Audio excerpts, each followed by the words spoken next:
El abismo no es solo un lugar geográfico. Es un estado de terror absoluto donde la luz muere y la presión tritura incluso los huesos más densos. Y es aquí,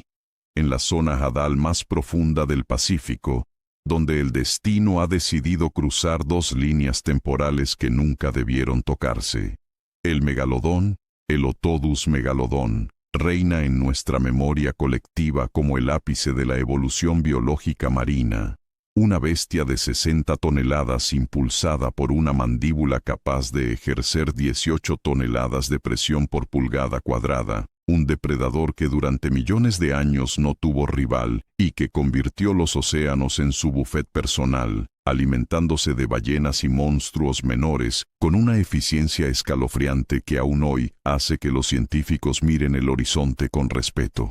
Sin embargo, frente a él, emergiendo no de la biología, sino de los rincones más oscuros de la literatura de H.P. Lovecraft y de las pesadillas colectivas de la humanidad, se levanta Cthulhu, el primigenio, una entidad cuya existencia desafía las leyes de la física y cuya mera presencia fractura la mente de los hombres. Un ser que no está vivo ni muerto, sino que espera soñando en su ciudad sumergida de Errelie.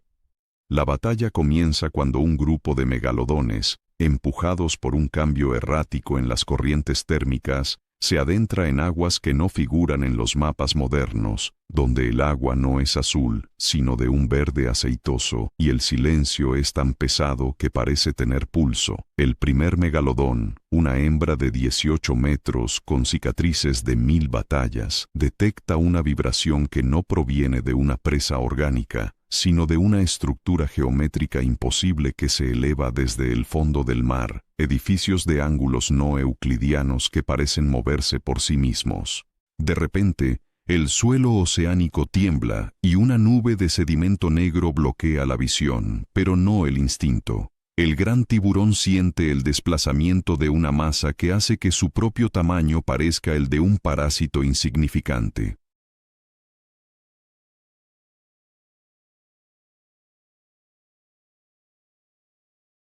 Cthulhu se manifiesta inicialmente como una montaña de carne verde y escamosa que se desprende de las ruinas, sus tentáculos faciales moviéndose como una masa de anguilas hambrientas, cada uno de ellos más largo que el cuerpo entero del tiburón. El megalodón, ciego ante el concepto de la divinidad o el horror cósmico, solo reconoce dos cosas: tamaño y movimiento, y su cerebro primitivo, diseñado para la agresión, ordena el ataque más audaz de la historia del planeta. La bestia se lanza a una velocidad de 20 nudos, abriendo sus mandíbulas para revelar filas de dientes de 18 centímetros que han destrozado el cráneo de cachalotes antiguos. Pero al morder el antebrazo del primigenio, no encuentra carne blanda, sino una sustancia que se regenera instantáneamente mientras supura un icor negro que quema las branquias del tiburón. Cthulhu no siente dolor en el sentido humano, pero la intrusión de este ser biológico molesta su letargo milenario,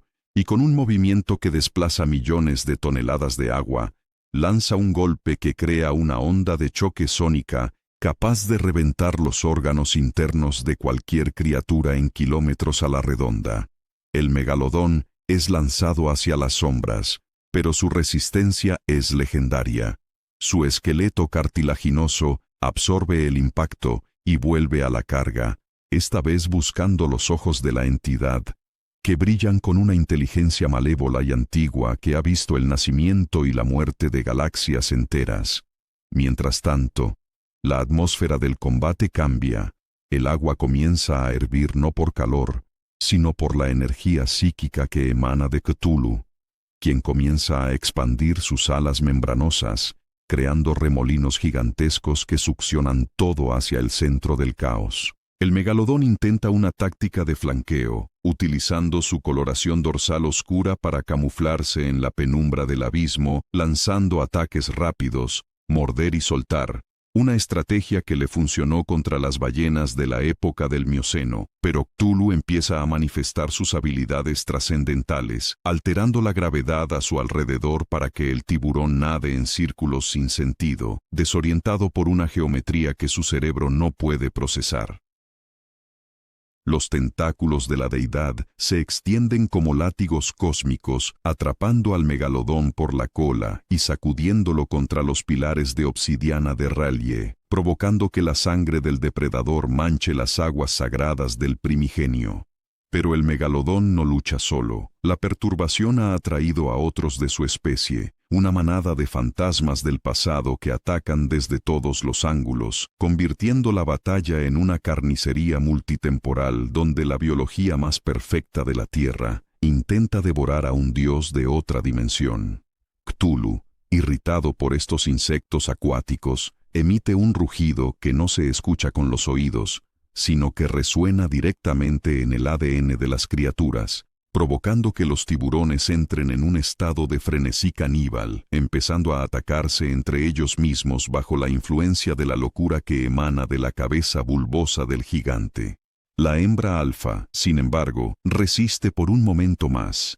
lanzando un último ataque suicida hacia la garganta de Cthulhu, logrando arrancar una porción de materia estelar antes de ser aplastada por la mano de garras infinitas de la entidad. Al final, no hay gloria para el depredador terrestre. El megalodón es una maravilla de la adaptación, pero Cthulhu es una constante del universo, un horror que simplemente es. Las aguas se calman. Los restos de los tiburones son absorbidos por la arquitectura viva de la ciudad sumergida, y Cthulhu vuelve a cerrar sus ojos, esperando el momento en que las estrellas vuelvan a estar en posición, dejando atrás solo el eco de una batalla que ningún libro de historia se atreverá a registrar. Un recordatorio de que, por muy grandes que sean nuestros monstruos, siempre hay algo más oscuro, más viejo y más hambriento, acechando en el silencio ancestral de las profundidades, donde el tiempo no tiene significado y la esperanza es un concepto olvidado.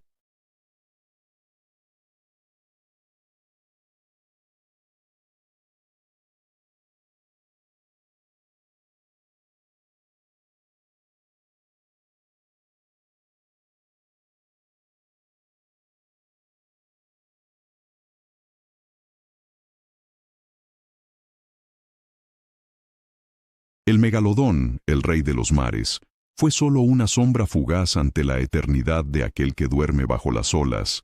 y mientras los continentes se mueven y las especies nacen y mueren, la ciudad de R'lyeh permanece, custodiada por los huesos de aquellos que se atrevieron a desafiar al dios de los tentáculos, un cementerio de gigantes bajo la presión infinita del olvido absoluto.